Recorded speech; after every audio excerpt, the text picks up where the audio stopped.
नमस्कार मित्रांनो, पुण्यश्लोक अहिल्यादेवी मेंढी व शेळी विकास प्रक्षेत्र रांजणी या यूट्यूब चॅनलमध्ये तुमच्या सर्वांचं पुन्हा एकदा मनापासून स्वागत आहे. मित्रांनो, सध्या उन्हाळा चालू झाला आहे आणि उन्हाची जी तीव्रता आहे ती वाढत चालली आहे. तर आपण आपल्या पशुधनाची कशा प्रकारे काळजी घ्यायला पाहिजे याबाबतची माहिती आपण या व्हिडिओमध्ये बघणार आहोत.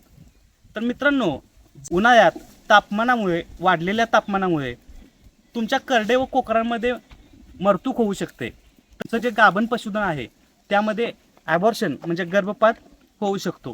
त्याकरता आपण कोणती काळजी घ्यायला पाहिजे? तर सुरुवातीला तुमच्या शेडमध्ये थंड हवा खेळती राहावी याकरिता आपण काळजी घेतली पाहिजे. यासाठी आपण काय करू शकतो?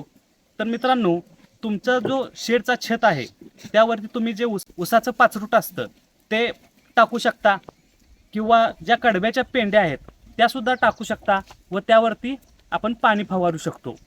त्याचबरोबर तुमच्या शेडची जी जाळी आहे त्यावरती गोणपाट टाकून त्यावरती सुद्धा तुम्ही पाणी फवारू शकता.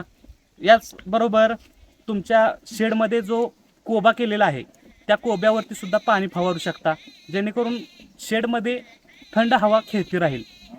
याचबरोबर तुम्ही तुमच्या पशुधनाला 24 तास मुबलक थंड आणि स्वच्छ पाणी कसं मिळेल याबाबतची काळजी घ्यायला पाहिजे. यानंतर तुम्ही तुमचं जो पशुधन आहे त्याचे चारण्याचे जे तास आहेत म्हणजे चारण्याची वेळ आहे यामध्ये आपण बदल करायला पाहिजे.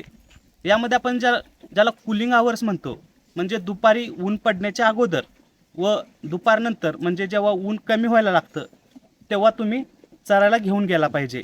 तर या व्यतिरिक्त दुपारी तुम्ही गर्द सावलीच्या ठिकाणी दुपारच्या वेळी तुमच्या पशुधनाला तुम्ही बसवू शकता आणि या वेळेत त्यांना चारा म्हणून जो मेथी घास असतो तसेच दशरथ आहे असा चारा तुम्ही त्यांना देऊ शकता.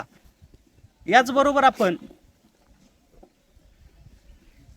आपण त्यांचा जो हीट स्ट्रेस आहे कमी करण्यासाठी त्यांना टॉनिक ही देऊ शकतो, जसं की स्ट्रेसवेल आहे किंवा व्हिटॅमिन सी जी पावडर मिळते ती देऊ शकतो. त्याचबरोबर उन्हाळा सुरू होण्याच्या पूर्वी देवी जी लस आहे ती सुद्धा द्यायला पाहिजे. अशा पद्धतीनं तुम्ही जर काळजी घेतली तर उष्माघातामुळे तुमचे जो पिल्लांमध्ये मॉर्टिलिटी होणार आहे ती होणार नाही किंवा गाभण शेळ्या मेंढ्यांमध्ये जो गर्भपात होऊ शकतो तर तो होणार नाही. तर मित्रांनो, तुम्ही तुमच्या पशुधनाची काळजी घ्या.